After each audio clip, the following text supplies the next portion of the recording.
I warned them. I showed them the maps, the permits, the flood risks. But the HOA didn't just ignore me. They fined me. Then they sent trucks dumped gravel into my wetland, called it improvement. They thought I was just some old man clinging to mud. Until the storm came, and their million-dollar homes became a lake. This isn't a story about rain. It's about arrogance and how nature never forgets. The wetland behind my house was never much to look at if you asked someone like Charlene Blevins or any of the HOA board members. It wasn't manicured. It didn't have white fences or decorative stones or symmetrical flower beds with timed sprinklers. No, it was wild. The kind of wild that made frogs sing at dusk and herons visit at sunrise. The kind of wild that caught the morning mist like lace in the cattails. For me, it wasn't just a patch of soggy ground. It was where I scattered the last handful of my wife's ashes 3 winters ago. She used to call it our quiet place, long before the HOA ever cared to notice it. I moved here after I retired from the Department of Environmental Quality. 30 years of inspecting floodplains, runoff systems, and, ironically, wetland management. I had no family left, no children, just her. After she passed, the silence of the wetland became my companion. I planted native grasses. I restored a small footbridge she used to cross in her garden boots. It was my own little mission of peace, in a world that always felt too loud. That was before the HOA changed leadership. They always had rules, sure trash bins, not left out past 6 p.m., fences under 4 feet, paint swatches pre-approved, but most of it was tolerable. Until Charlene showed up, Charlene Blevins, a recently divorced former realtor with something to prove, and an iron grip on the monthly board meetings. She had the charm of a hungry mosquito and the subtlety of a bulldozer. I first heard about her neighborhood beautification initiative from a flyer shoved into my mailbox. It was printed on glossy paper and featured a smiling cartoon of our subdivision covered in tulips walkways and outdoor seating areas. It mentioned a revitalization of underused green spaces. That was HOA code for "we're about to ruin something natural." I called the number on the flyer and asked to speak to someone about the project. A man named Tim Worthley, the HOA secretary, said I should attend the next meeting if I had concerns. That was on a Tuesday. By Friday morning, gravel trucks showed up. I didn't even hear them at first. It was the vibration that got to me. My coffee cup on the kitchen table jittered like in one of those dinosaur movies. I stepped out onto my deck in slippers and saw the first truck rumble past the tree line. Behind it, another. And another. Dump trucks with local contractor names on their doors, carrying gray angular rock, the kind used for backfilling ditches or building roads. They backed up right to the wetland's edge. Hey, I called, hobbling down the back slope. My knee, shot from an old hiking injury, wasn't happy about the sudden sprint. A man in a reflective vest turned to me, looking mildly annoyed. "Orders from the HOA," he said. They signed off. "This marsh is getting filled and leveled. Gonna make a great walking path once it dries." "This isn't HOA land," I snapped. "This is my land. That wetland's on my property line, and I have the survey to prove it." He shrugged. "Take it up with them, man. I'm just doing what I'm paid to." I watched in slow-motion horror as the first load of gravel hissed down the truck's bed and splashed into the waterlogged earth. Birds scattered. A small turtle, barely visible in the chaos, scurried away under my deck stairs. The soft sponge of earth I'd nurtured for years vanished under angular, dead rock. I turned and stormed inside every cell in my body, vibrating with fury. I dug through my old home office, opened the locked filing drawer, and pulled out the manila envelope marked "Protected Area, Personal." Inside the original survey map, the certified property lines, a copy of the State Wetland Report from 2017, and a letter from the U.S. Fish and Wildlife Service acknowledging the migratory bird habitat status. They'd just violated state and potentially federal law. That night, I couldn't sleep. I sat by the kitchen window with the light off, watching the outlines of machines idle in the distance like sleeping monsters. The gravel heaps glinted under the moonlight, a brutal contrast to the gentle sway of reeds that once stood there. By dawn, it was done. The trucks were gone. The wetland, my sanctuary, was unrecognizable. I called the HOA office line and left 3 voicemails. No response. So I walked to the HOA clubhouse with my documents in hand. Charlene was there sipping what looked like a green smoothie and reading a real estate magazine. "You again," she said without looking up. "We're not doing individual meetings today. If you have complaints, write to the board." I set the documents down on her desk. "You filled in a protected wetland on private property. That's a violation of the Clean Water Act and several state codes. You've overstepped." She looked at the papers, then leaned back in her chair. "You sure about that?" she said with a smirk. "Because from where I'm sitting, that swamp was an eyesore, and eyesores affect property values. The board voted unanimously to improve it." "It wasn't yours to touch," I said. "Well," she replied, eyes cold, "it is now. We've updated the community map. It's common space. You'll receive an adjustment notice in next month's newsletter." She smiled satisfied and picked up her smoothie again. "You're welcome to bring a lawyer, of course. But the board has resources, and frankly, Mr. Whitaker, you're not the only homeowner around here." She said my name like it was something sticky at the bottom of her shoe. As I walked home, fists clenched around the folder, I realized something deep and sharp. This wasn't just about land anymore. It was about erasure. They were burying the wetland, burying my rights, burying her, and I had no intention of letting them get away with it. I thought the worst had passed after the first load of gravel, but that was just the beginning. The next morning, it wasn't just one or two trucks. It was a convoy, 6 rigs deep, roaring through the entrance of Meadow Ridge Estates like a construction brigade storming a battlefield. I stood at the end of my driveway, in disbelief robe, tied loosely over my flannel pajamas, watching the dust cloud rise like smoke behind them. By 7:15 a.m., the heavy machinery was back.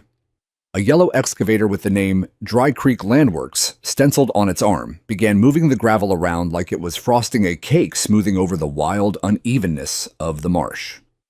The reeds and sedges I had spent years cultivating gone. The footpath bridge I rebuilt in memory of Lila splintered. I saw the broken wood sticking out from beneath a mound of gravel like bones from a shallow grave. I called the county zoning office and was told the same thing I'd been told dozens of times during my career in environmental enforcement. "We'll open a case file and assign someone." I knew what that meant. Weeks, maybe months.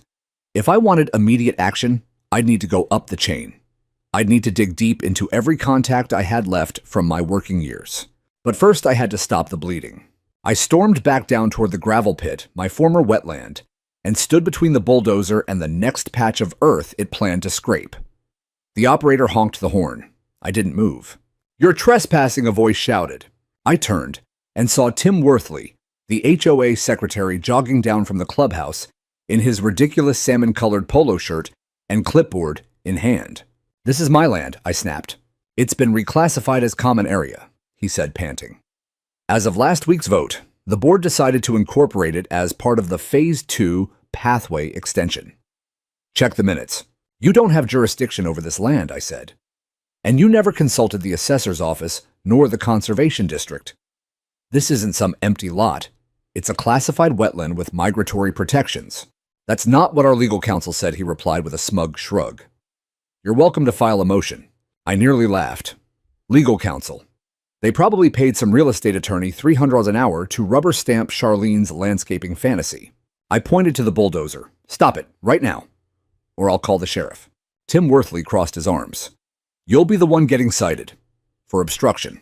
And that was it, the turning point, the line in the sand. I didn't say another word.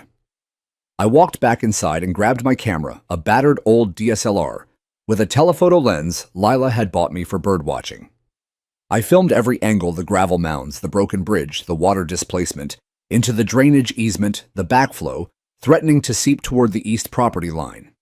I filmed the trucks, the machinery, the operators. I filmed Tim Worthley barking orders. And I filmed myself reading the legal coordinates from my survey, a loud time-stamped, location tagged for the record. Then I made 3 phone calls. The first was to Alan Herrera, my old colleague from the Department of Environmental Quality, now promoted to Regional Field Supervisor. The second was to a woman named Melanie at the State Wetland Protection Office. And the third was to Karen Crosswell, the only investigative journalist in the county, still willing to take on the HOA stories no one else would touch. By noon, the bulldozer had reached the north bank of the marsh. By 1, the footbridge was completely buried, and by 3, it started to rain. Just a drizzle at first, a polite warning. But I knew the forecast by heart. A slow-moving cold front saturated air mass. High moisture convergence classic setup for a microburst storm. By sunset, it would dump 2 inches an hour. And that gravel pit, it would become a basin with no outlet. I stood at the kitchen sink watching the water gather in the lower part of the yard, creeping up over the stone edge I'd installed to stabilize the wetland's natural perimeter. The gravel wasn't draining, it was trapping, blocking the flow like a dam without a plan. That evening, I sat at my desk and drafted the first formal complaint. To Office of Environmental Violations, Region 8. Subject Emergency Violation Report. Unauthorized filling of protected wetland. I attached the photos, the survey map, the dated footage, a copy of the original wetland classification documents, and correspondence from the U.S. Fish and Wildlife Service. I signed it with my name, my credentials, and my cell number. The rain intensified. At 9:47 p.m., the power flickered once, then again. At 10:11 p.m., I got a text from Karen Crosswell. Need interview. Have time tomorrow. Hearing from others, HOA filled drainage basin behind clubhouse. So it wasn't just me. I stared out the window again. The backyard was gone. Water shimmered on the surface of the gravel, pooling like mercury. It hadn't even rained an inch yet. I thought of Charlene's big plans, the benches, the lanterns, the magazine photo ops she'd likely envisioned. But none of it was built with drainage in mind. No French drains, no catch basins, no runoff flow design. It was a trap. A man-made trap made by people who thought beauty meant control. I sat back in my chair, soaked in the low rumble of thunder. And somewhere underneath it all, I heard the croak of a single bullfrog, trapped, confused, and displaced like the rest of us. That night, I didn't sleep. I left the porch light on. I left my boots by the door. And I wrote in my journal for the first time in months, a simple line scratched in bold across the page. They've turned my sanctuary into a dam. And when the storm hits, it won't be my house that pays the price. Charlene Blevins moved into Meadow Ridge Estates 2 years ago, and from the moment she set her high-heeled foot onto the cracked pavement of our aging suburban enclave, she made it clear she was here to elevate the brand. That was how she spoke, like a listing description. She came from Scottsdale, Arizona, where she claimed to have flipped high-end properties and consulted on luxury HOA designs. She was the kind of person who used phrases like curb appeal metrics and visibility ratios in casual conversation. Always in a bright pantsuit, always holding an overpriced water bottle with lemon slices floating in it like artifacts. And when old Greg Heller stepped down as HOA president due to a stroke, Charlene leapt at the power vacuum like a hawk on a field mouse. She campaigned aggressively, slipped flyers under doors, hosted wine tastings in her backyard, even invited the county councilwoman to a Meet Your Next HOA President garden brunch. And it worked. She was elected with 83% of the vote. People didn't see her ambition. They saw her landscaping. To the other residents, especially the younger families, and the real estate crowd, she was a breath of fresh air. Finally, one neighbor told me someone who gets things done. That was before they realized that getting things done meant bulldozing anything that didn't match her vision of cohesive community aesthetics. At the first board meeting she presided over, she proposed an amendment that would allow the HOA to unilaterally reclassify underutilized green space into common property for visual benefit purposes. It was vague, it was predatory, and it passed 4-1. I was the one dissenting vote as a non-board advisory member with environmental expertise. Not that it mattered. My role was non-binding, a leftover from when the HOA still consulted homeowners with specialized backgrounds. Charlene pushed through her landscaping master plan in under 3 months. Trees were trimmed back to visibility-approved heights.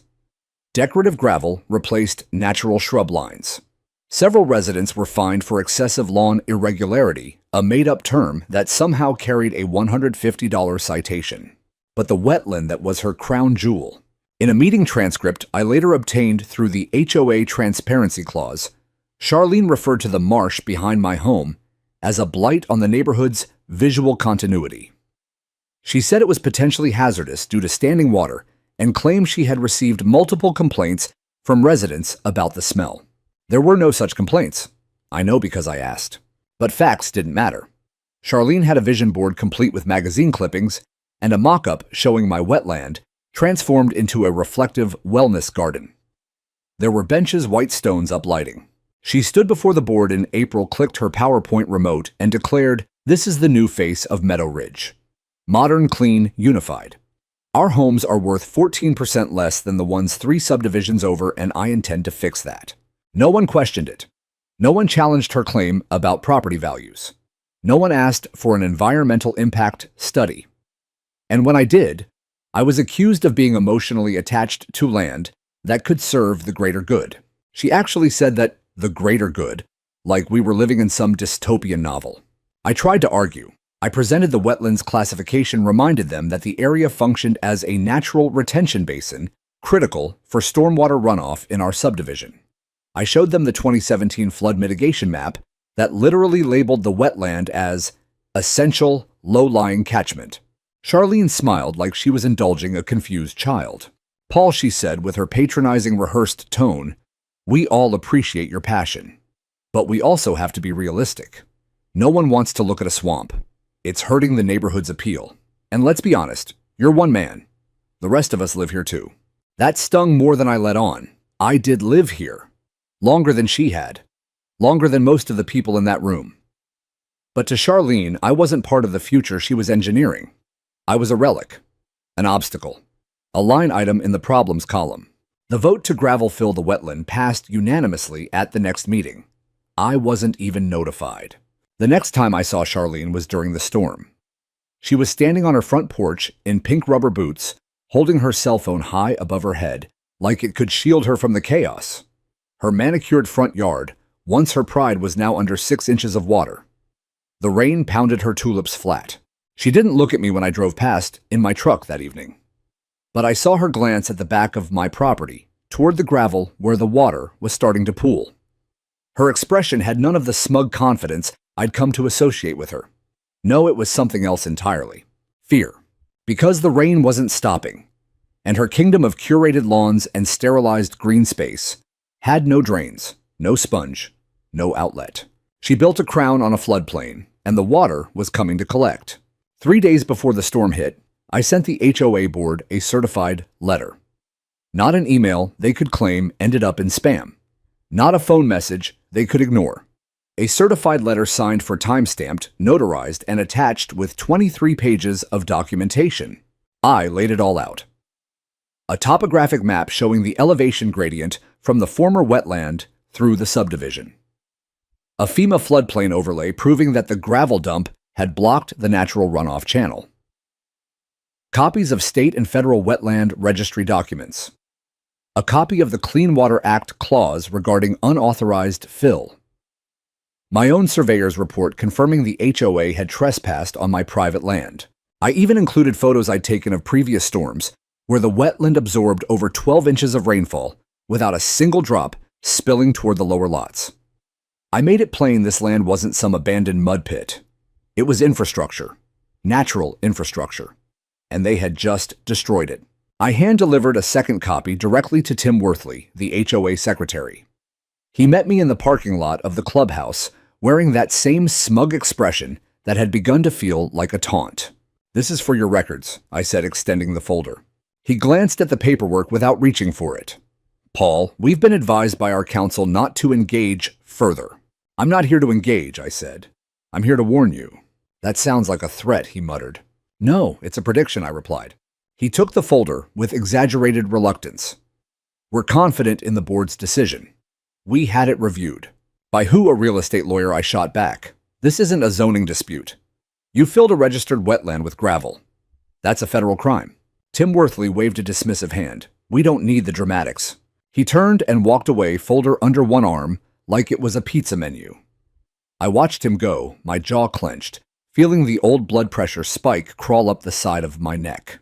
That night, I emailed the board a digital copy of everything, just to ensure there was no way they could claim ignorance. Charlene responded 2 hours later with a single sentence. "Your continued interference with HOA improvement projects will result in formal violations under our covenant enforcement process." Interference. They'd trespassed. They'd destroyed private land. They'd violated federal environmental law, and yet somehow I was the one interfering. The next day, I received a fine, $500 for non-compliant landscaping. I stared at the citation slip like it was written in a different language. Non-compliant landscaping, my backlot. What used to be the wetland was now buried under 2 feet of gravel. They had dumped. What landscaping were they referring to? The wild rushes they had crushed, the habitat they had erased. I called the HOA office. No answer. I sent an appeal. It bounced back, mailbox full. By now, the weather models had grown more aggressive. The storm front was stalling. Meteorologists were predicting heavy bands of rain over 24 to 36 hours. I knew what that meant. Saturated ground, flash flooding. With the wetland blocked, the subdivision would be the basin.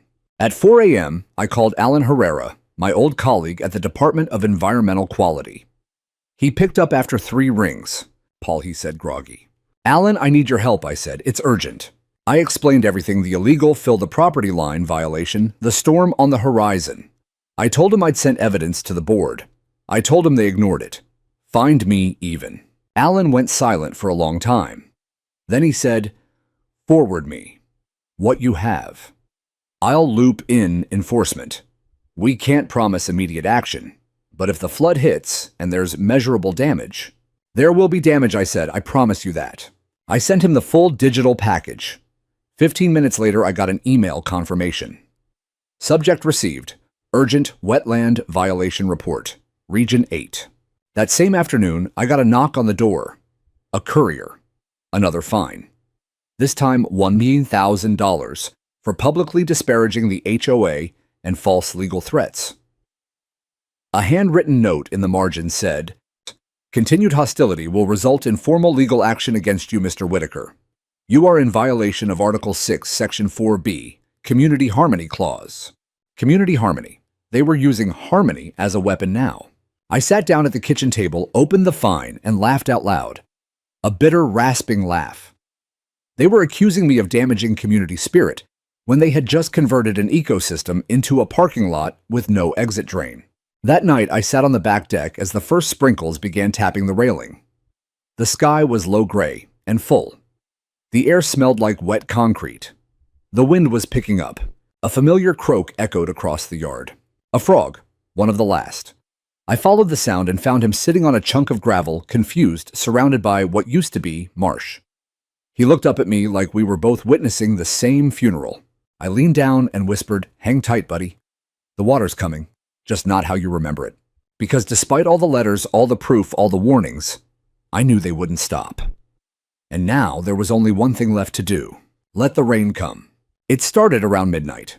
The kind of rain that makes you look up from your book, tilt your head toward the window, and ask yourself if it's going to stop. Then it doesn't. The drops got heavier, louder, until they drummed against the roof like a warning from the sky itself. I sat in the living room with the lights off, watching through the big bay window as my yard disappeared 1 inch at a time. The water couldn't soak into the earth anymore. It had nowhere to go. The gravel buried everything that used to absorb it. Now it just sat, rising, spreading, slow but certain. At 2:14 a.m., the first drain failed. I knew it because the culvert by the clubhouse started spitting water instead of swallowing it. The pipe that used to route overflow from the wetland was now reversed, pushing water back up the slope. It flooded the path between the walking trail and the HOA playground in minutes. I could see it all from my upstairs window swing sets, drowning mulch, floating LED path lights blinking underwater like dying fireflies. By 3:30 a.m., it reached the first home. I recognized the address. 122 Woodridge Lane. The 2-story craftsman with the stone columns and oversized shutters. HOA board member Ron Minter lived there. He once told me the wetland was an eyesore that attracted mosquitoes. Now his yard was a pool. The water was halfway up his porch steps. I got dressed, not because I was going anywhere, but because the storm demanded it. You don't face a flood in pajamas. I pulled on my old army jacket. Lila had stitched the inner lining after it tore on a wilderness trip. I ran my fingers along the seam before zipping it up. There was comfort in the weight of it, in the armor. The thunder cracked overhead as I stepped outside. The air was thick and vibrating like the whole world was holding its breath. The rain soaked me instantly. I walked toward the back of the property, toward the edge where the gravel had been dumped. It was gone now. Just water, water and debris. I saw a child's soccer ball float past, a patio chair, a plastic flamingo. My boots sank into the softening ground. This wasn't gravel anymore, it was sludge. The water had turned the entire fill site into a slow-moving swamp, but with none of the elegance or biology. Just gray slurry and broken fences. Across the way, the streetlights flickered, then died. And that's when I saw it.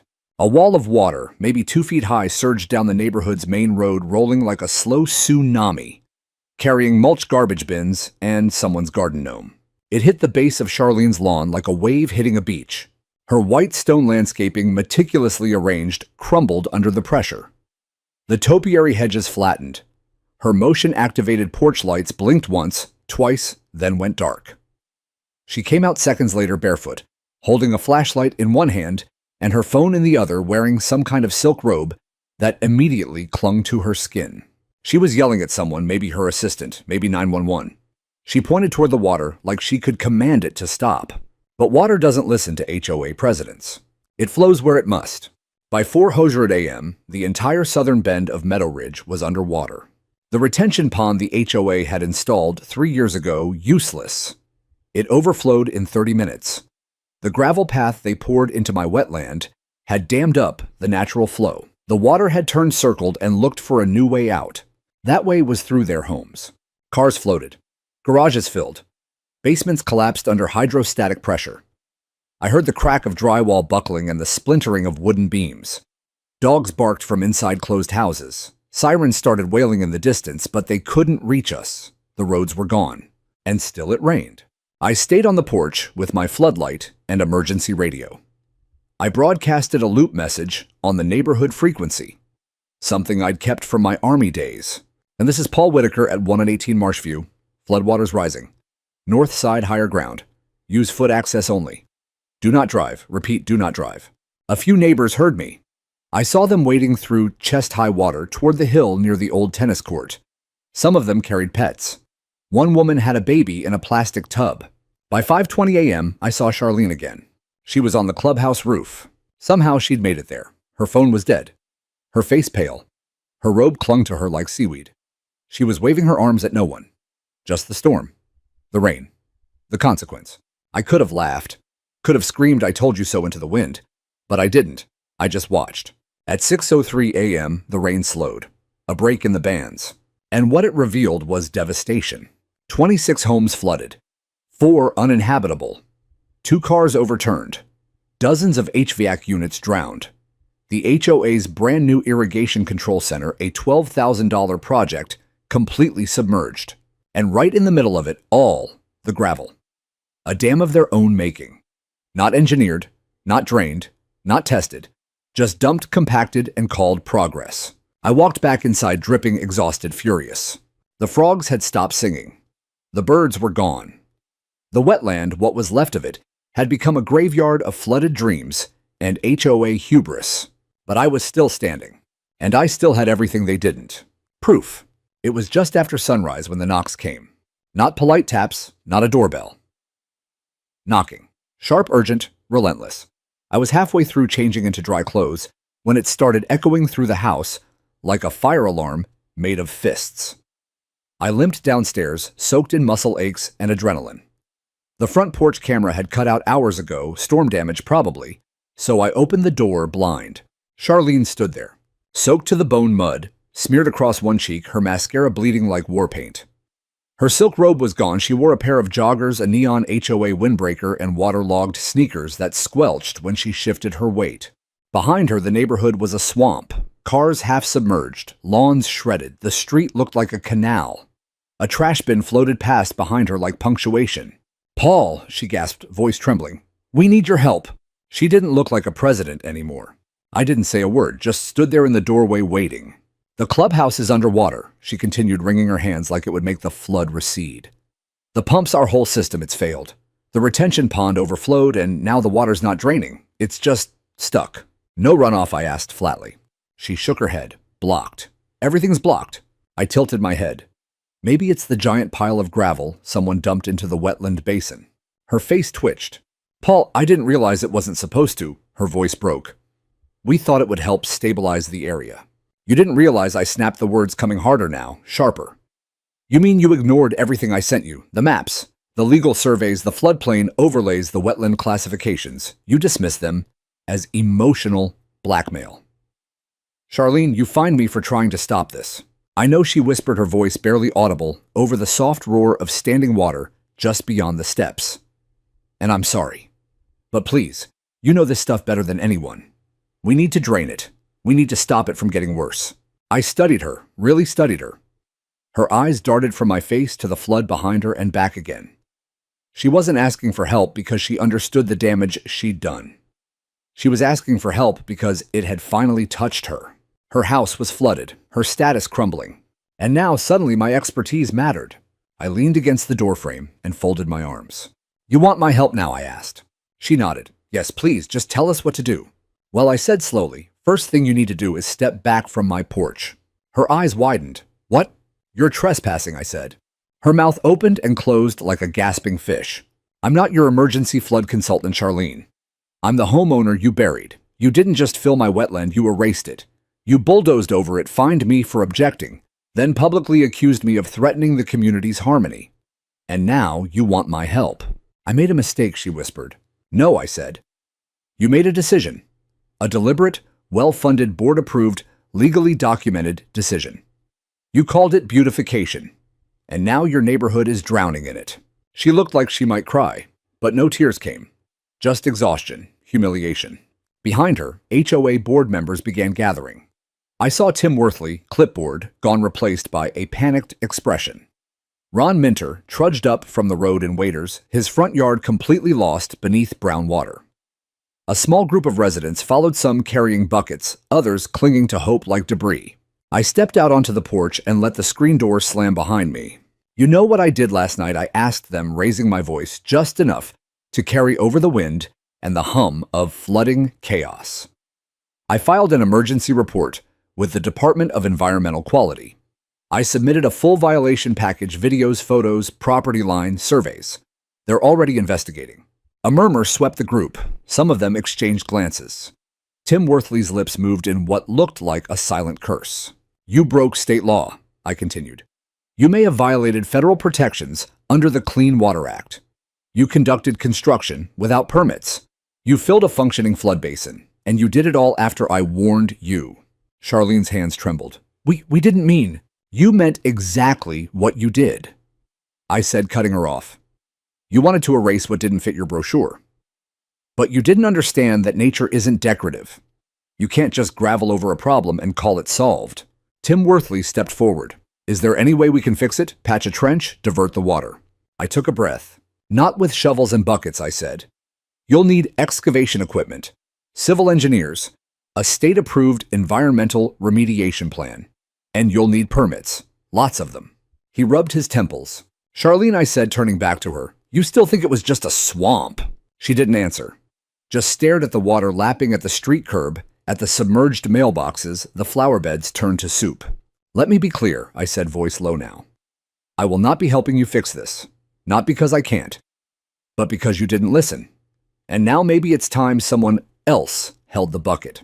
And with that, I turned and walked back inside, leaving them there in the rising dawn, soaked, stunned, and slowly realizing that the water wasn't their only problem anymore. Their decisions were.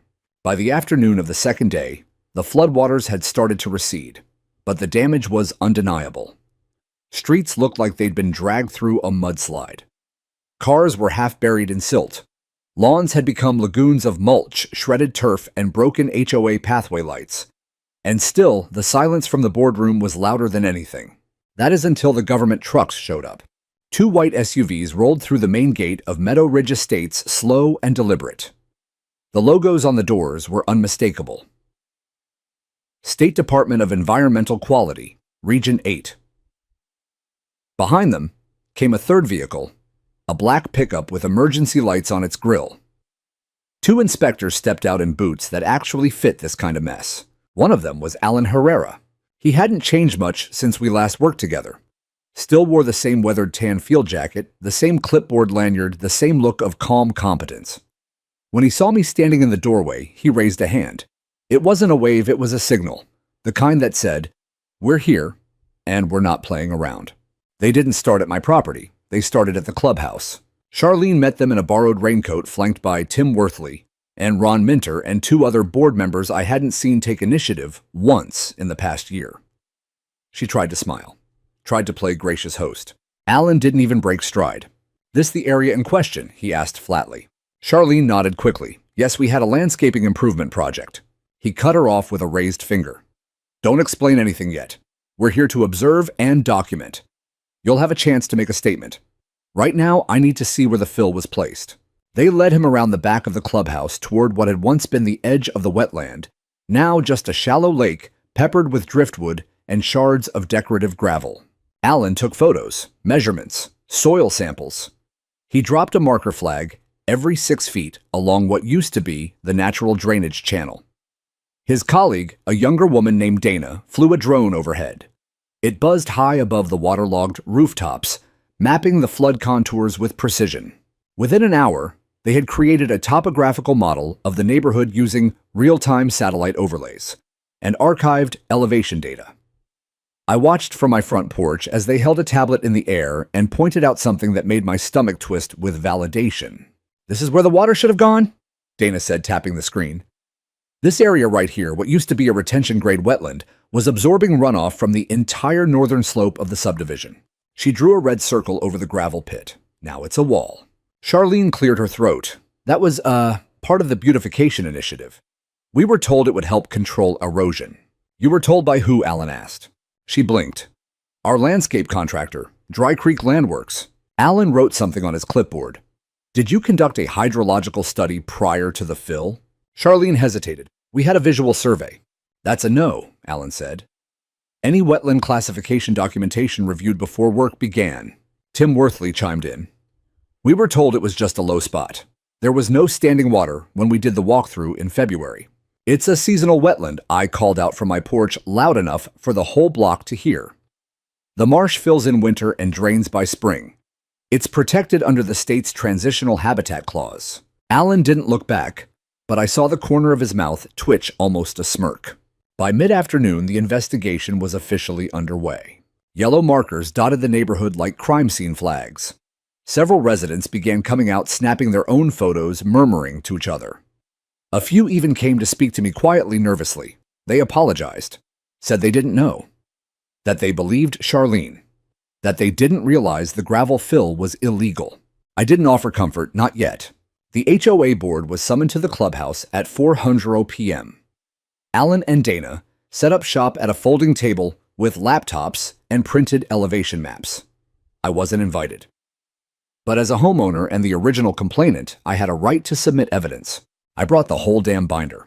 Charlene scowled as I entered, soaked binder in hand. Tim Worthley flinched when he saw me. The other board members looked like kids about to get a scolding from the principal. Alan motioned to me.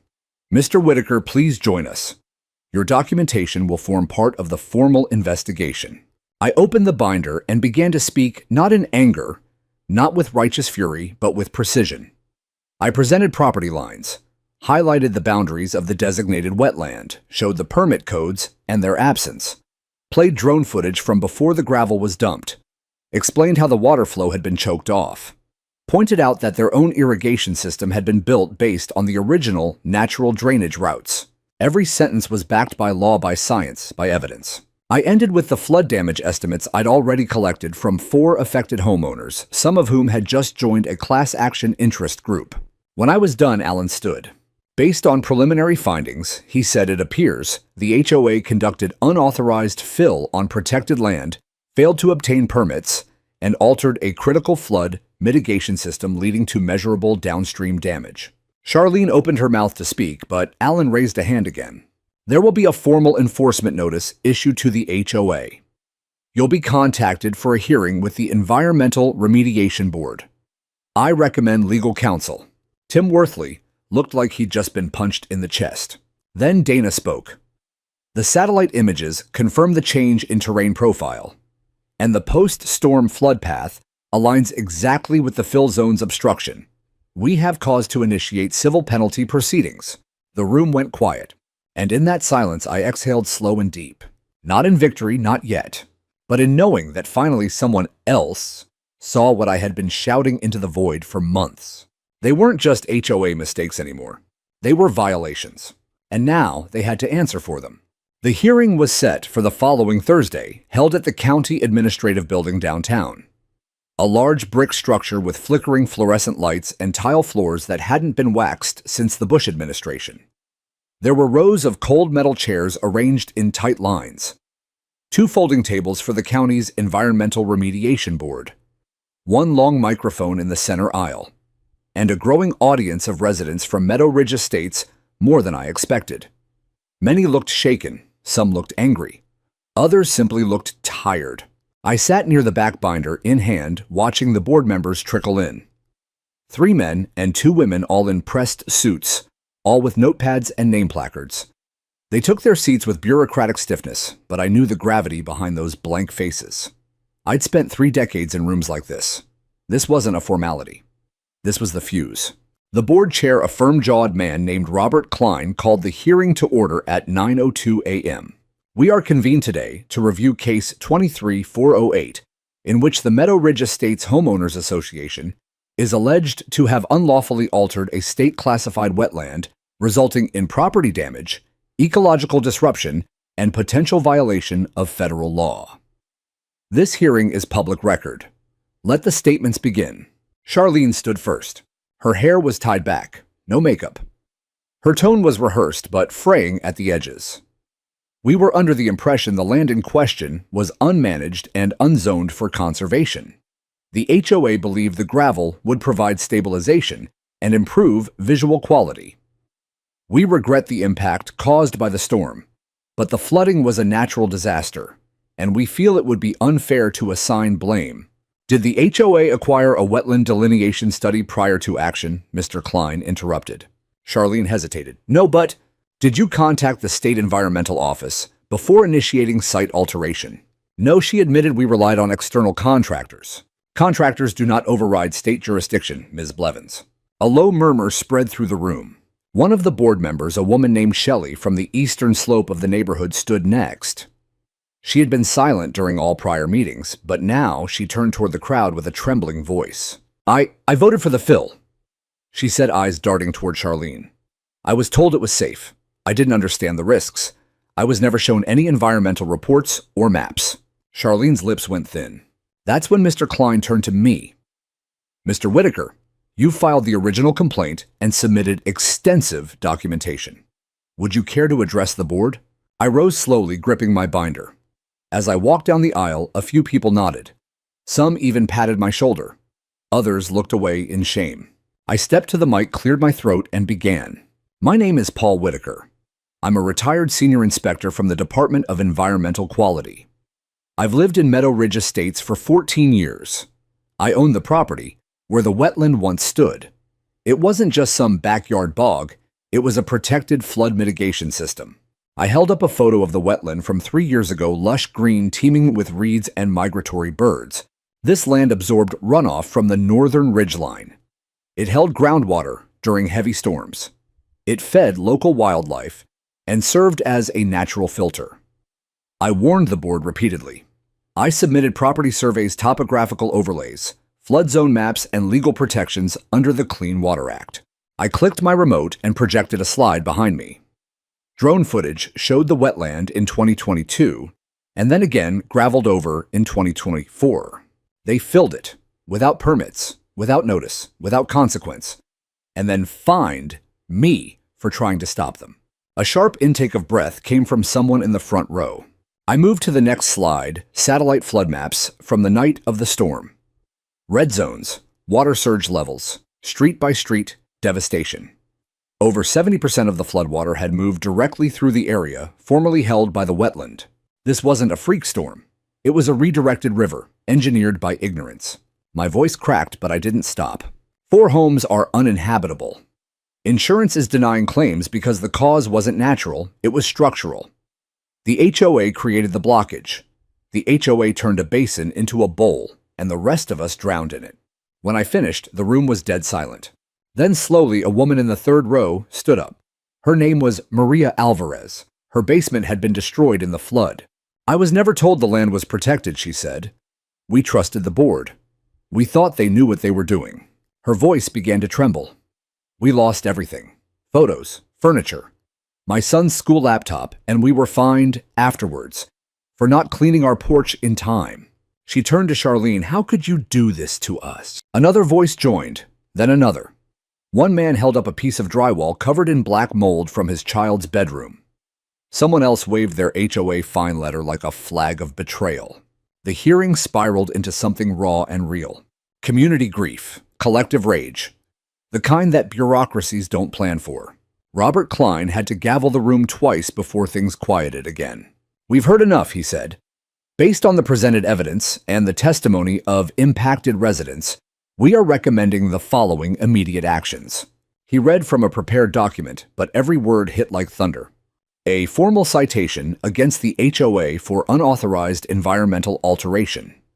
Immediate suspension of all HOA landscaping activities. A $175,000 fine to be allocated toward remediation and homeowner compensation. A mandatory third-party audit of HOA leadership decisions. And the immediate removal of Charlene Blevins as HOA president. Gasps, murmurs, then applause, not polite, not triumphant, just tired clapping from people who had held their breath for too long. Charlene stood frozen. She didn't speak, didn't protest. She just slowly gathered her papers, turned, and walked out of the hearing room without looking back. As she passed me, I saw her jaw tighten. But there were no words left to throw. She'd buried the wetland. Now the truth had buried her. In the weeks following the hearing, Meadow Ridge Estates entered a kind of stunned purgatory. The manicured lawns still gleamed, the stone walkways remained intact, but the community's voice, once filtered through Charlene's smiling edicts and polished newsletters, had gone eerily quiet. No more flyers, no more beautification initiative updates. The clubhouse remained locked, its lower level gutted and drying behind yellow caution tape and industrial fans. The HOA sign that once bore the slogan, "Enhancing Property, Enhancing Life," was now streaked with mud and warped by water. And in the center of it all, the gravel still sat soggy, broken, inert. But the silence didn't mean inaction. On the Monday after the hearing, a certified letter arrived at every home in the subdivision. Inside a 6-page packet from the Environmental Remediation Board. Formal findings, penalties, a schedule of repairs, and a notice that the HOA was being placed under provisional oversight for 12 months. Supervised by a third-party auditor and bound by state-reviewed environmental compliance standards. Charlene was no longer on the board. Neither was Tim Worthley.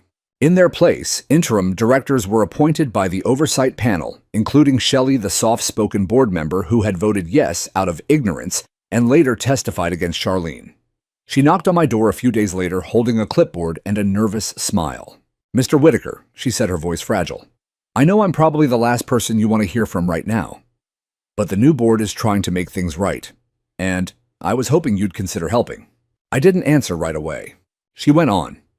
"Not to lead, not to consult, just advise, quietly. You know more about this land than anyone, and we need to learn how to fix what we broke." I looked at her. She didn't flinch, didn't fake a smile. She looked tired, humbled. I gave her a single nod. That afternoon, I walked the site with a remediation specialist from the state. Together, we marked out the boundaries of the original wetland. What was salvageable, what needed excavation, what could be reseeded. I showed them where the natural runoff once entered from the ridgeline, and how the cattails used to filter the surge before it reached the lower slope. The contractor, a woman named Keisha, with a sharp eye and muddy boots, knelt in the slush and pointed to a cluster of shoots poking through the gravel. "You see that," she said. "It's trying to come back." I knelt beside her. Sure enough, rush grass. Thin green spears pushing upward through a mess of rock and silt like defiant survivors. Nature undeterred by red tape or arrogance. "They always do," I murmured. The state ordered the gravel removed, every truckload of it, and not just scraped off the surface, dug out. Replaced with topsoil, matched to the original ecological profile. Local plants only. No decorative mulch, no imported stones. The process would take months. The lawsuits started rolling in by the end of that week. 3 separate families, those with homes that suffered foundational damage, filed claims against the HOA. One of them included the satellite images Alan had shown in the hearing. The class action firm representing them had already contacted me for a statement. I gave them everything I had. But I refused compensation. It wasn't about the money. It was about the line in the sand. And mine had been crossed. One morning, I received a letter from Charlene. No return address. Just a folded note inside a plain envelope delivered by hand. Paul. You got what you wanted. Congratulations. I never meant for it to go that far. You should have let it go. C. I stared at the letter for a long time. There was no apology in it. No acknowledgement. Just bitterness. Just pride still clinging to the idea that I had ruined her vision. That I had somehow forced nature to reveal her mistakes. I burned the letter in the fire pit. Then I went inside and printed out another copy of the Clean Water Act clauses she had violated. I highlighted them. I put them in a folder labeled HOA Incident, Final. Closure doesn't always come with courtroom drama or public apologies. Sometimes it's just filing the last page away. Weeks passed, then months, and slowly Meadow Ridge began to shift. The new board sent out a newsletter, not glossy, not marketing fluff. Just updates, honest, unfiltered. They invited residents to an open forum about storm preparedness. They approved the installation of a monitored drainage system, real engineering, not cosmetic cover-ups. They even began hosting weekly environmental education walks for families hosted by Keisha and a few local conservationists. And then one morning in early spring, I heard them. Birds. The marsh wren first, then the red-winged blackbird. And finally, just after sunrise, the low, deliberate call of a heron gliding overhead, circling once, then settling in the shallows.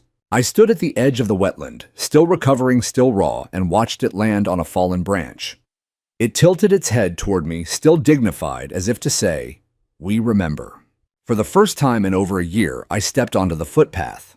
It wasn't the same bridge. The old one had been destroyed in the graveling. But the community had rebuilt it plank by plank, following the same design Lila and I had drawn out on a napkin years ago. They even added a small plaque, in honor of what was saved, thanks to the voice who refused silence. I stood there a long time, letting the early sun warm my face. The air smelled like damp earth and new life. The land was healing, and so was I. The first time I saw the cranes return, it was like witnessing ghosts. It was late May. The air was warm, but not yet heavy with summer. I was sitting on the bench at the eastern edge of the wetland, the one facing the footbridge, when a shadow passed overhead. I looked up, hand shielding my eyes, and saw them. A trio of sandhill cranes in flight necks, outstretched wings broad and deliberate. They circled twice before descending in a slow, regal glide, landing near the same stretch of shallows where Lila once took photos with her old film camera. They had been gone for 3 migration cycles. I didn't expect them back. No one did. But nature, when given the room to heal, writes its own invitation. I sat still as stone, not out of fear of disturbing them, but out of reverence. One dipped its beak, another stepped carefully through the reeds, and the third stood upright as if scanning the horizon for approval. It found me instead. We stared at each other, man and bird, both survivors of arrogance, of interference, of noise. The moment wasn't cinematic. It wasn't grand. It was quiet, sacred, enough to make my chest tighten in that way it used to when Lila would say something small and perfect and leave me speechless. Behind me, I heard footsteps. It was Maria Alvarez, carrying her youngest daughter on her hip. She stopped when she saw the cranes, her eyes wide. "They came back," she whispered. "They always do," I said softly. Maria sat beside me. Her daughter, maybe 3 or 4, pointed excitedly. "Birds," she said. I nodded. "The best kind." More families came over the next few days. Not for selfies or spectacle, just to sit, to watch, to listen. Someone brought a pair of binoculars and passed them around. Kids drew in sketchbooks.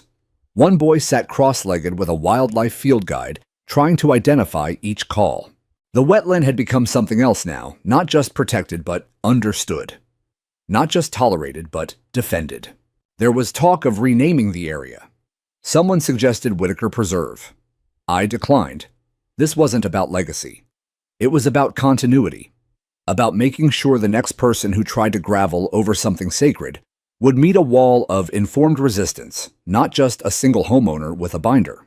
The HOA, now under new leadership and rigorous oversight, had shifted tone entirely.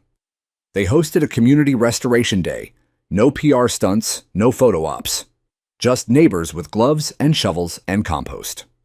One woman who'd once voted to rezone the marsh now ran a native plant nursery from her garage and offered free seedlings to anyone replanting their yard. And the fines, they were gone, expunged, reimbursed in some cases.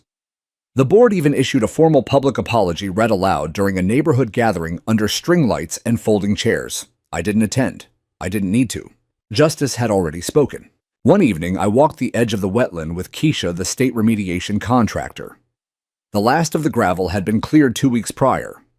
The new runoff channels were holding, and the flora had begun to take root. This place, she said, adjusting her ball cap, it's teaching people more than any workshop I've ever led. Pain makes good teachers, I said. Only if people stay awake for the lesson.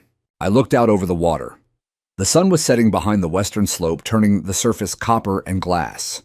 Dragonflies skimmed the edge. A pair of frogs croaked from a thicket near the base of the footbridge.